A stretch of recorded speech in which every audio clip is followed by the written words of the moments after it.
Texas.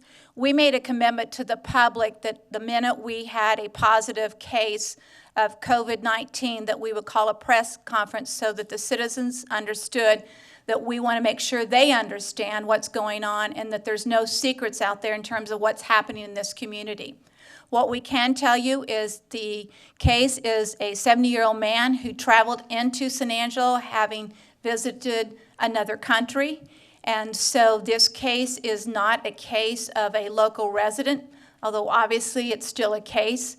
We also know, in fact, that because it is a travel-related case, that it is not a case about community transmission. So that is the good news. At this point, there is only one case, and again, it's a travel-related case. What we are asking all the citizens to do today is to continue to follow the CDC guidelines. That is very important for everyone to do. The way we will continue to move forward with no more positive cases will be if everybody follows the CDC guidelines. Governor Abbott today at 2:30 had a press conference, and he once again emphasized the fact that we need to follow the CDC guidelines. And that means bars and restaurants are closed with the exception of takeout and delivery. Visitors will not be allowed in nursing homes. We must continue to sterilize, soap and water, hand sanitizers. You can't do it often enough, regardless of what business that you are in. But we also want to make sure that everybody understands what we describe as essential businesses. And so if there's some questions about what businesses are not essential, today would be the day and an opportunity to talk through that. But we as a city are not declaring a stay in place at this point in time. We are going to continue to follow Governor Abbott's declaration in terms of what will or will not be allowed to do. So with that, may we please have some questions and some comments from anyone here today from the media? First person, please come up to the microphone. Hi, John Tuff, San Angelo Standard-Times. Can you tell us what country the man traveled to? I don't know if we're allowed to do that. We cannot say. Can you tell us when he got here? We do not know. Do you know if he visited any locations around San Angelo or the Concho Valley before becoming ill, or was he quarantined the whole time? Do we have that comment? Shane, you want to comment on these questions? If the answer is no, the answer is no. The answer is really, I'd probably ask Lena and Dr. Veredas, but basically we're still researching and kind of going through that process. So really nothing to share at this point. Is anyone else quarantined with him? He's the first positive case in San Angelo, so he's been isolated.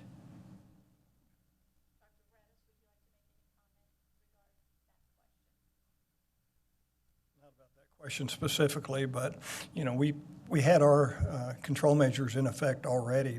Having this one positive doesn't really change what we're doing. We were ready for that, and a lot of us in the medical community were really surprised it's taken this long to get a positive. We've had several patients that clinically we suspect probably have COVID-19, and we've been treating as if they have. We don't have positive tests, but we're ready for it.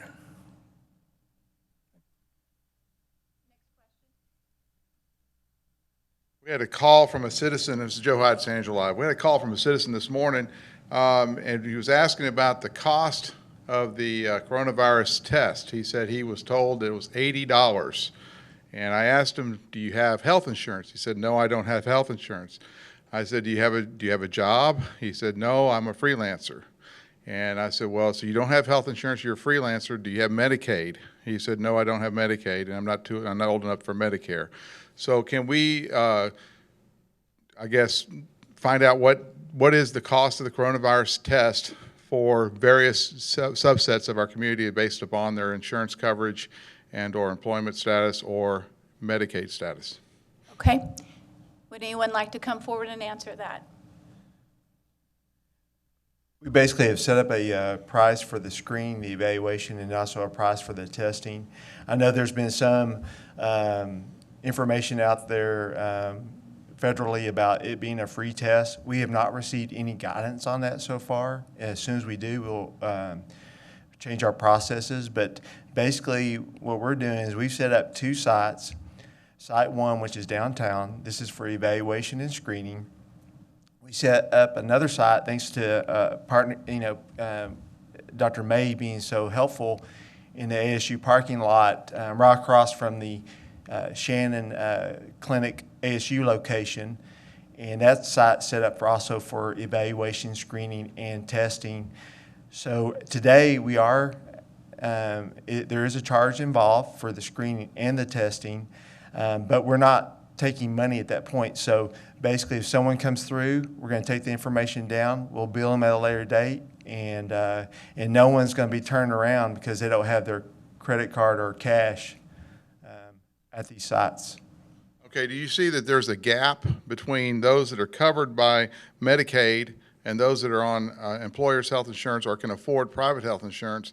There's a large gap of people there who can't afford insurance or don't have insurance. And the follow-up to that, if there is a gap, we've only tested 141 people. What are we going to do to get more people to test? And I mean, we're shutting down all our businesses here, and we don't have any data as far as how bad this is. Specifically, what I can control is evaluating people and testing people. And that's my focus, and I can assure you that if someone comes through our lines at Shannon, through this drive-by testing, they are screened and we feel like they need to get the test, they will be tested. And then, of course, we will wait for the results. Turnaround times have been long, basically 7 days. We're looking at other opportunities, other labs that maybe have a quicker turnaround time. We found one in Austin that has like a 1-day turnaround time. But to answer your question, if someone tests positive, we're going to take care of them whether they're funded or not. It's about care and not about billing or charges. It's about taking care of our community. And that's what we're focused on and we're committed to. I couldn't even tell you about the patient that we're talking about. I couldn't even tell you if they're funded or not. And I really don't care because all I care about taking good care of this person. Shannon's done a good job based on the other communities, our benchmark communities. The big question a lot of people are asking me to ask is the number of testing. Is there, we have 2 testing facilities. Can we really handle how many tests or how many samples are taken at each of these 2 tests?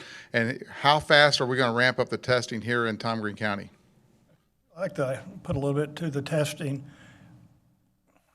In a way, I really want everybody to get tested, but it really doesn't make any difference. If you test negative and you got the symptoms, you got cough, you got fever, you need to be quarantined at home for the 14 days, regardless of what your test status is. If you test negative, there's a lot of people that get false negative tests, and then on repeat exam 4, 6, 8 days later, they test positive. So the only value a test has is it's positive, it's got positive predictive value. That person got coronavirus disease. If it tests negative, it means they might or might not have coronavirus. So a negative test doesn't do any good. We don't treat you any different based on what your status is as far as your test status. If you've got a positive test and you're healthy, you're not hypoxic, you're not in respiratory distress, stay home. Don't even bother coming to the hospital. Don't go to a clinic. We're not going to do anything. Just stay home. It's a virus for most people. You'll get over it. If you get sick, if you're having respiratory distress, you're hypoxic, not able to breathe well, that's when we want to see you at the clinics or at the hospital. Having a positive test or negative test doesn't affect what we do.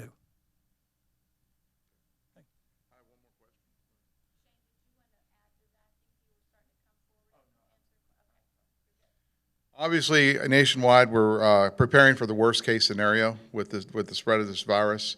Locally, have y'all run any numbers, models on how many patients you can take and how many people have to be infected before this really is a disaster for San Angelo in the healthcare world? Shane has done some terrific projections. I'll let him talk to that, but they've been on top of it. They've looked at the number of potential people in this Tom Green County and surrounding neighborhoods in terms of what the potential could be if the statistics that they say are correct. They're prepared, and I will tell you this, the hospitals, the city, we have a plan. We are prepared. We're talking, meeting on a regular basis to ensure that the communication is there and that no question has been left unanswered to make sure that we are there and ready to respond. But Shane, you want to talk about your numbers? What we've looked at is basically looked at our the area that we serve. We serve about 25 counties, including Tom Green County. We feel like at Shannon, our challenge to ourselves has been we need to double our capacity. And so that has been what we've been working on for almost, well, I'll say about half a week. My big concerns right now are personal protective equipment, making sure we have enough supplies. And I want to thank, we've been contacted by a lot of different people wanting to help us on that, and I really appreciate that. So we've been focused on that. We've been focused on working with our vendors and getting a lot of that equipment in place here locally. We've been looking at securing more ventilators, really focused on what would happen, not today, but really 30, 60, 90 days ahead of us. So my hope is that we continue to have little impact here, but we're planning if we don't. So we're real focused on that. I will also say that I feel like our physicians and our staff have done a really good job of planning and preparing for this. Luckily, we've been learning from other parts of the country, and as well as with Dr. Veredas and the Department of Health in the city. And I feel like because when this person presented, we were following the appropriate protocols, and that really protected our physicians and our staff. And I applaud the health department and our physicians and staff for following those protocols.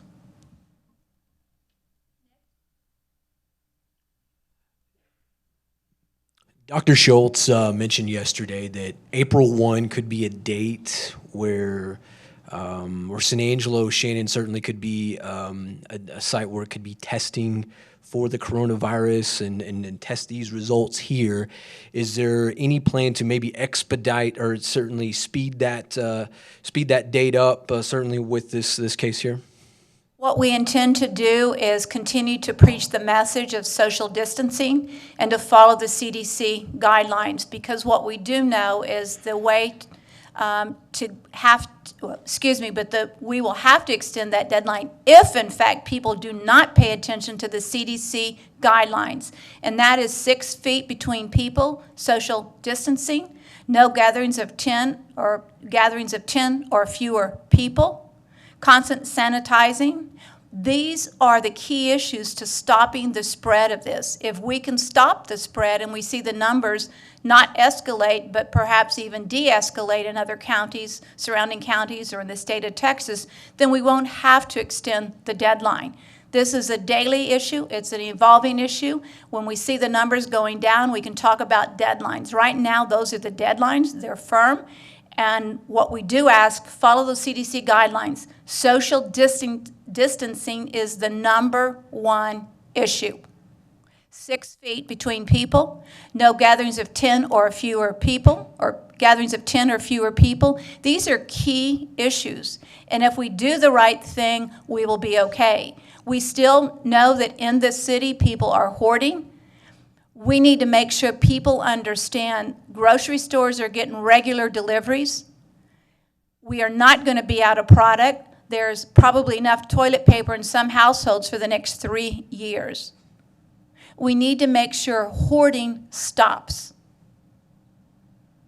HEB is limiting the number of people who can go into their grocery stores so that they are protecting as much as possible.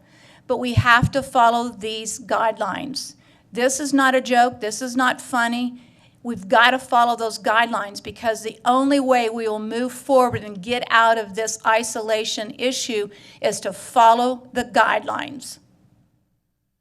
This is a firm request to all of the citizens. Follow the guidelines. People have asked if they can go out and walk their dog and take a walk. Yes, you can. But remember, social distancing is important. The same thing with our parks. If you're going to walk along the river, if you're going to be out, you've got to maintain the social distancing. This is key. People have asked aggressively about what about nail salons and hair salons. You cannot work on a customer and stay under the following guidelines of 6 feet between people and do hair and nails. You cannot do that. These are serious. We are asking for essential businesses only to be open. If you have a question or concern about what an essential business is, contact Teresa James or teresa.james@cosatx.us. She will answer your question immediately. Essential businesses only. And of course, we know food is an essential business. We know getting fuel is an essential business. We know medical issues are essential businesses. We know hardware stores are essential businesses. And there are others. But if you have a question, you're having concern, you're not sure what essential business is, find out. We'll answer your questions, your phone calls, your comments, your emails quickly. This is what we're asking of all citizens. We've had one positive case. We don't want more. And so if you follow these guidelines, we will protect the rest of the citizens, the rest of the people who live in this Concho Valley area. The key thing is containment. Thank you. Hello, Sonora Scott with KSAN and KLST. First of all, I just want to thank all of you for your transparency throughout all of this. We really appreciate that. I know that y'all have had to make a lot of tough decisions, so I would just like to publicly thank all of you. Speaking to that, we have gotten updates on how many cases are out each day and how many pending cases there are, how many tests that you've done. Do you have those numbers for today?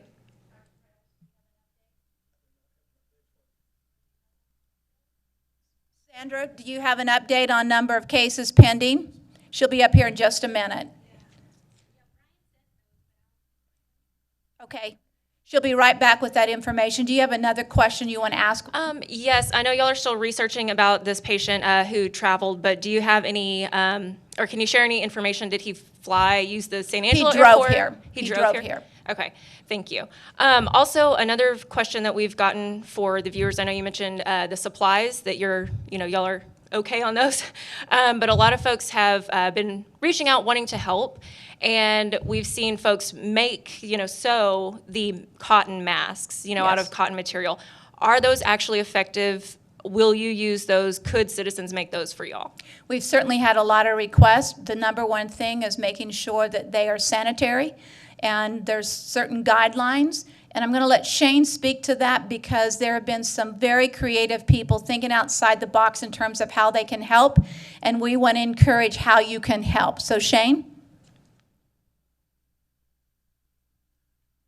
Well, first, we really appreciate people wanting to really help us out and share supplies, and we know there's a lot of activities around helping create masks for us, and those work really well for staff that are not in direct contact with a patient, but when staff, in order to protect the staff and the physicians, that are working with the patients each and every day, we like them to wear like specific protective or PPE that is appropriate for that type of environment. So we've appreciated all the donations and everybody reaching out, and we are going to be communicating tomorrow kind of a centralized location for a lot of those supplies, and kind of get all this kind of great generosity kind of designated to one area for all of us in the Concho Valley. We're going to start that process tomorrow. So we'll be kind of putting something out on our website and communicating where people can help us. But mainly it's donating PPE supplies. And we're actively each and every day looking at getting more supplies from around the country.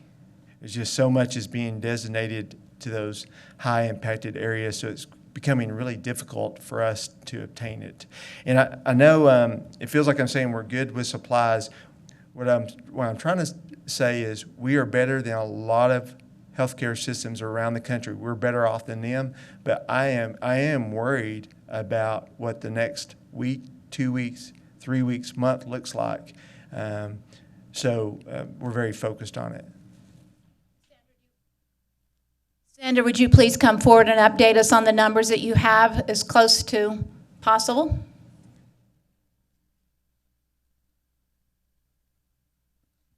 Good afternoon. And so we are updating these now once a day at 2 o'clock.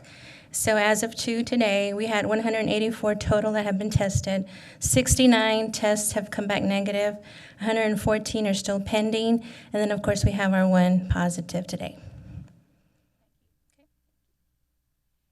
Y'all kind of spoke about this earlier, kind of giving us a peek behind the curtain, how you're planning, how you're, going about preparing for, hoping for the best, but preparing for the worst. Coming from, the city leaders, from medical professionals, the frontline people, what do you wish people knew from your perspective? The number one thing is to follow the CDC guidelines. I can't say that enough. The CDC guidelines are what we need everybody to follow. They're proven to be effective. If you follow the CDC guidelines, that's the most important part, because it will take every citizen to participate in this and every citizen to follow the CDC guidelines. If you're the one not following them, then you can be the one who helps spread this. And so everybody must follow CDC guidelines. We repeat that you must have gatherings of 10 or less. You must social distance 6 feet. Bars and restaurants will be closed. Essential businesses will be allowed to remain open. No visits to the nursing homes or the health facilities caring for the elderly. And most importantly, clean, clean, and wipe down. Each one of us have a part of making sure this area is protected and that we are able to move forward because we've done the right thing for all of the citizens here in San Angelo. Everybody plays a part, every single citizen. And the last thing with the CDC is, of course, keeping our schools closed. That does not mean our students won't still be learning. All of the schools have addressed options and opportunities to continue that learning going forward so that our school kids don't fall into a vacuum of lack of education. We want to continue to do that. But I repeat, follow the CDC guidelines. If you have any questions, please email me. I am brenda.gunter@cosatx.us. The same thing with Teresa James. teresa.james@cosatx.us. We respond on a minute-by-minute basis. Every citizen has a part in this, and we're begging, we're asking, we're demanding that you follow these guidelines. The health professionals can only do so much. They only have so much capacity. They only have so much equipment. So if we don't do our part, we are risking this community. Governor Abbott was very specific today at his 2:30 conference about the amount of medical supplies that he's ordering for the state of Texas, which some will come our way. That will be an important part. But meanwhile, we need to make sure that we don't have a short supply here because people aren't paying attention to the CDC guidelines. Let me add as well that we do have our 911 line. We also have a non-emergent line. We ask the citizens that please don't call those lines asking for information. As the mayor mentioned, you can definitely contact her. You can contact my office or Teresa James. But we do have, of course, on cosatx.us, our website, we have a segment specifically for coronavirus, which we update on a daily basis. To include the numbers as far as the testing, all that information is on there as well. But we do ask that you please not contact the police department, 911, or non-emergent asking for information. You can go online and get that information. They're already inundated with calls. Right now, what we would prefer, if you have a report on perhaps a non-compliant business, you can definitely call the non-emergent line, and we can respond with PD on those issues. But again, please, if you have any questions, go to our Facebook page or our website, and you'll have a lot of information updated every day. The hospitals are doing a wonderful job of getting their information to us as well. So we have that information there also. So again, go to our website and seek that information there. Thank you. For Mr. Plymell, Mayor Gunter, I do appreciate you specifying and addressing the CDC guidelines. But as asked, my last question, with Dr. Schultz addressing yesterday with the April 1st date of possibly being able to test here in San Angelo, would that be pushed up sooner, or is that a possibility? We're just going to talk about that deadline today. We have no information that says that we should or could change that deadline. That deadline is a deadline until further notice. What I would like is Judge Floyd to come forward, because we've talked a lot about the city. I want him to give us some information on the county. Judge Floyd? Thank you, Mayor. There's a few points I would like to touch that arose here. One is concerning the ability to pay. The county does run an indigent health care program. It's still active. We're basically a payer of last resort, and certainly it has a threshold for income. I think we're at 125% of poverty to qualify. And so that's another option for those that truly have no other option to try to deal with that. I'm glad to hear Shane say they're not turning away anyone. They are going to treat them, but you can find their number at on our office. The second thing is a little structure of how emergency management works. The healthcare component of that has been very active the last 30 days, dusting off their pandemic and epidemic plans and trying to personalize them for this situation. You should certainly be proud and give thanks to these people that have been doing that. We're as well positioned as anyone. But when the Stafford Act, when the President instituted a national declaration, it kicked in the Stafford Act, and that is the reimbursement mechanism for emergency funds. And the way it works, you exhaust or nearly exhaust your local capacity, you request from the state, and when the state starts to exhaust those, they request from the federal government. Our concern is that if we exhausted on the medical side here, there was no other place to go, is because the state would have been taxed out. The governor's conference at 2:30 was primarily focused on the medical capacities, and it was very encouraging, the amount of PPE, testing kits. They've even set up a website, www.texas.gov, that has a link on it for medical professions willing to volunteer, come out of retirement, donate medical supplies, and was very encouraged by such a robust effort for that. So that takes a little pressure off locally that there may be some help if it gets to the point that we need that. And just every day that goes on, he was talking about 1 million masks a week being delivered starting next week. So very robust response. The third thing I would like to address is, of course, we're at a certain level of restrictions under our disaster declarations. There are more restrictive steps to take, stay-at-home orders, curfews, that sort of thing. Fortunately, the governor respected the local authority for us to make those decisions. And I want to thank the citizens of the county and the city for primarily complying with the existing restrictions we set up last Thursday afternoon that the mayor went over earlier. There's a few violations that you see around. I think some social pressure might solve those issues at certain times if somebody's violating your space, to work with that. This may be a societal issue, but it's a very personal situation. Unless each of us personally takes responsibility for that, it's going to end up coming to our home at some point in time if we can't get control of that. But with that, I believe that you're in control if there's no further level of restrictions placed on the community. And that's by getting compliance, and I appreciate so far what we're getting. So I'll take any questions, but I think they've covered about anything. Yes, Joe? Nope, I'm done. No, I'm just kidding. Judge Floyd, obviously the Dallas County judge, the Tarrant County judge, the Travis County judge, Brazos County and Aggieland, they've all sheltered in place. What item or what data point in your mind would you have to order shelter in place in Tom Green County? Where, how bad does it have to get, or what are you looking at as far as that? Obviously, you are looking at, you know, the situation growing.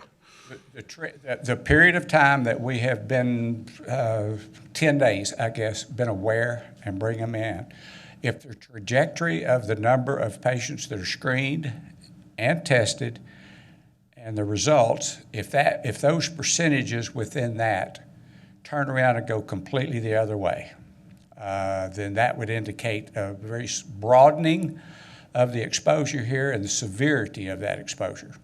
So far, those numbers have been trending fairly comfortably for me. I don't want the virus. I don't have a fear of it, but I have a healthy respect. And I'm of that age group that's supposedly in the target class. But I don't want the flu anyway, whether it's COVID or whatever form. So those numbers would have to change significantly. I think by the time we felt that in this community, that decision would have been taken out of our hands and done at the gubernatorial level, because it means it is all over the place. I can't speak to what those county judges, and I think there's a city or two that mayors, what it looks like on the ground. One of the county judges responded that she was not getting any cooperation from her citizens on the compliance for an order very similar that they had issued, did not say when, I'm assuming in the last few days, that our citizens were ignoring it. And that's the reason I thanked our citizens. It's in their hands if we get anything further. But the numbers would certainly have to trend the other way. We would have to start getting overwhelmed with our response system here, and especially if we had concerns that there was not any other supplies available because of the demand across the state. In my mind, of course, the mayor may have a little different perspective on that. The second component of that, when you look at a stay-at-home order, when you look at the Homeland Security guidelines or anybody's guidelines on the exempt sectors of the population that are exempted from those orders, it seems like that we're already nearly at that level. I think practically you would not see much difference in the amount of traffic that we have moving around, because it exempts a great deal of people involved in quality of life, infrastructure, healthcare, food production, supply chain, communications. You can just go on and on and on. So I think those are the only people that are out there as active. It exempts local governments from that. So I think it's more a symbolic gesture than it is a practical application. Curfew. I don't know how in the world you would truly enforce a curfew. But again, to me, those things are much like our burn ban for the county. We've had very few fires that's actually ever been started by a violation of the burn ban. But it's an awareness situation to get people to pay attention. And that's what we're trying to do. It's in the hands of our citizens to control where we're at and not add any further restrictions on their life. I mean, we're a freedom state. You know, that's the last thing in the world we like to do that. So it's very much in the interest of public safety that we make these decisions. And I'd rather not have to move to the next level because the facts on the ground does not dictate that action is necessary. Mayor, do you agree with the judge? I will say the following, that I believe strongly that citizens can control. Citizens have the responsibility. Only when the numbers dictate to us that we need to do a stay in home will we do that. Right now, the numbers do not indicate that. So at this point, we're staying with the CDC guidelines, with the direction that Governor Abbott has given us. But again, regardless of what they say, the biggest thing will be if people in this city, this county, don't follow the guidelines and create a big problem for us. Citizens will determine the next step. So we need them to make sure they're aware of what can and cannot be done, what will and will not work in terms of an essential business. But we don't want people to have to do a stay in place if in fact we can control this. Stay in place will be dictated by the numbers.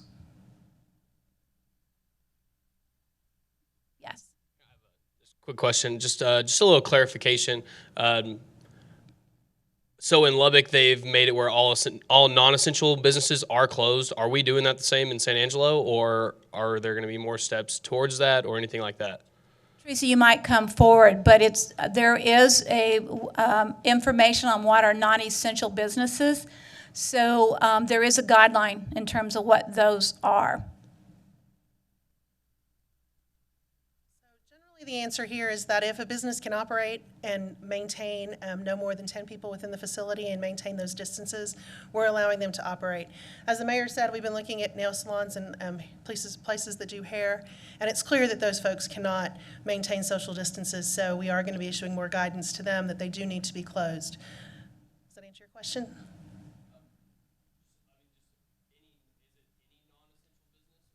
Any business can stay open if they can maintain no more than 10 people in a room, and there's also requirements, that you have hand sanitizer, soap and water available, that you're cleaning on a certain schedule, and that you are making sure that any employees who come to work go home if they're sick. But other than that, we're not closing people unless they can't maintain those social distancing requirements. Yes, of course, bars and restaurants. I'm assuming you're not talking about those. Yes, and there's also gyms, and there's also massage therapists. And I'm getting more questions about those two things right now. All gym facilities are closed or should be closed, and any massage therapist, even if it's going into somebody's home, needs to cease operations.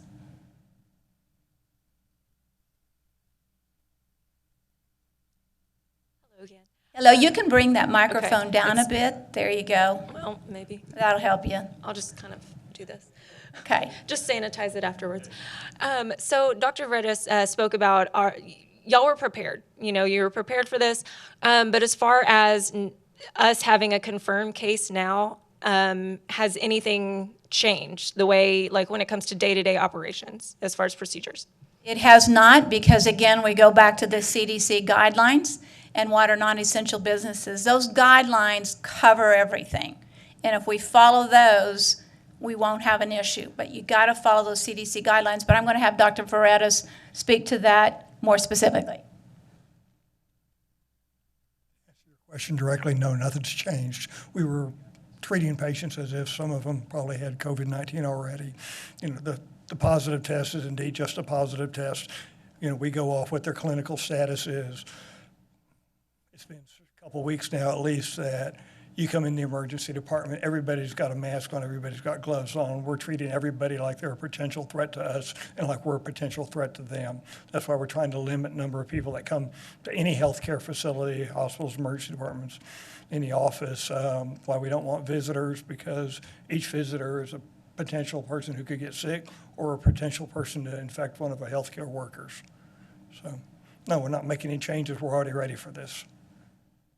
Would there ever be a time where, I don't know, a range of numbers or a number specifically where San Angelo, we just couldn't, quote unquote, couldn't handle any more patients, and what would happen then? I think worst case scenario that could happen. Unfortunately, if it's worst case scenario for us, it's probably going to be worst case scenario everywhere.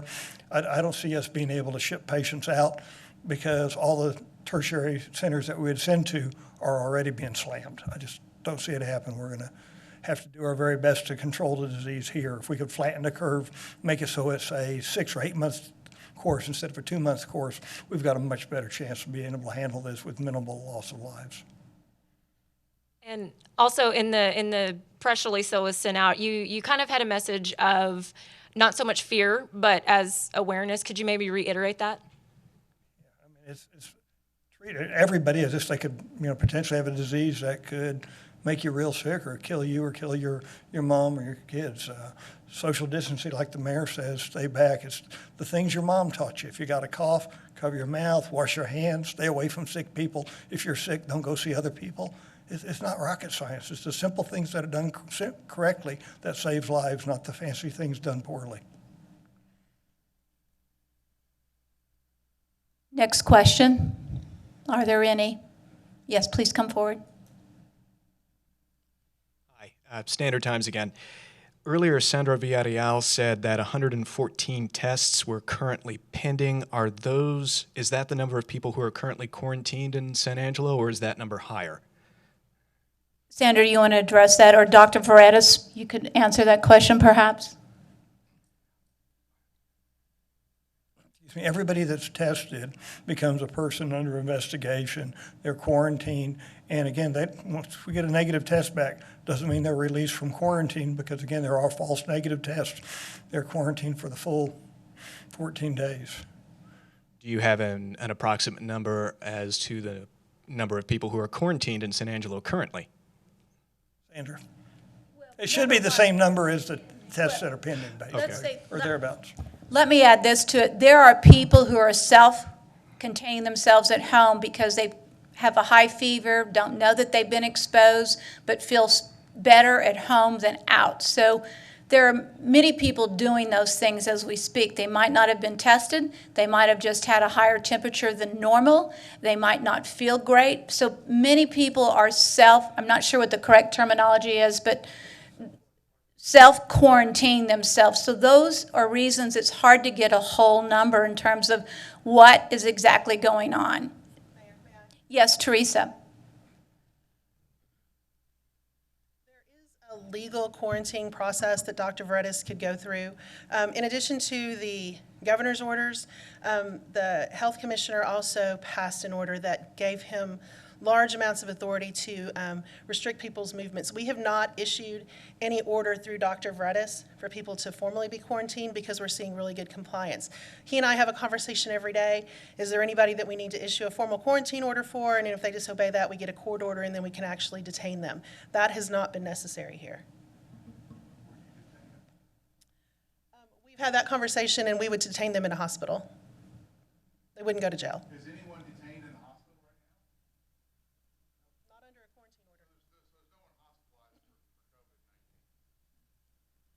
I want to remind everyone that one of the reasons that I think we're ahead of other communities is because the city of San Angelo on Monday, March the 16th, actually passed our disaster recovery plan. So we were out there effective early on. That doesn't keep us safe for forever, but we responded very quickly.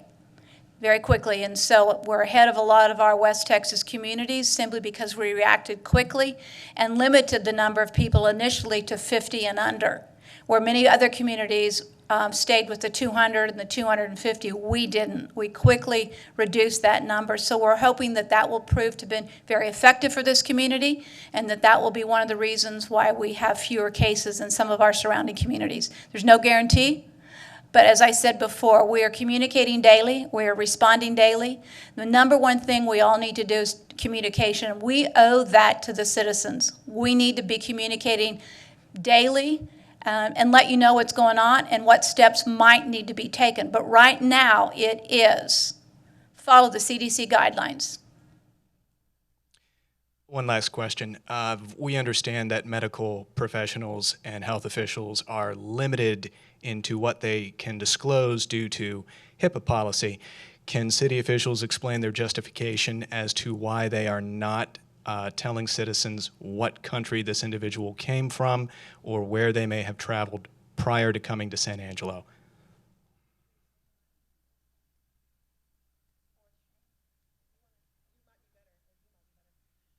We are protecting people's privacy. We are a smaller community.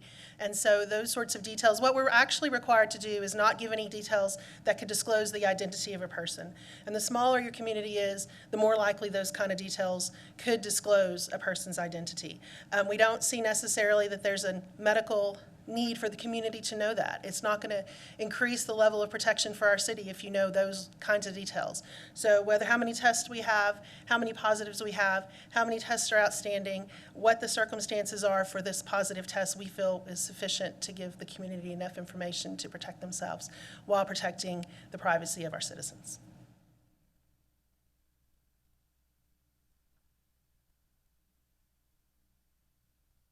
Are there further questions? If not, we will conclude this meeting.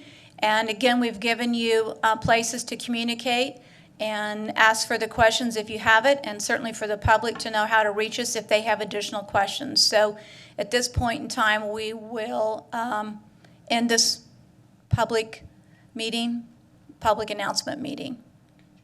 Thank you.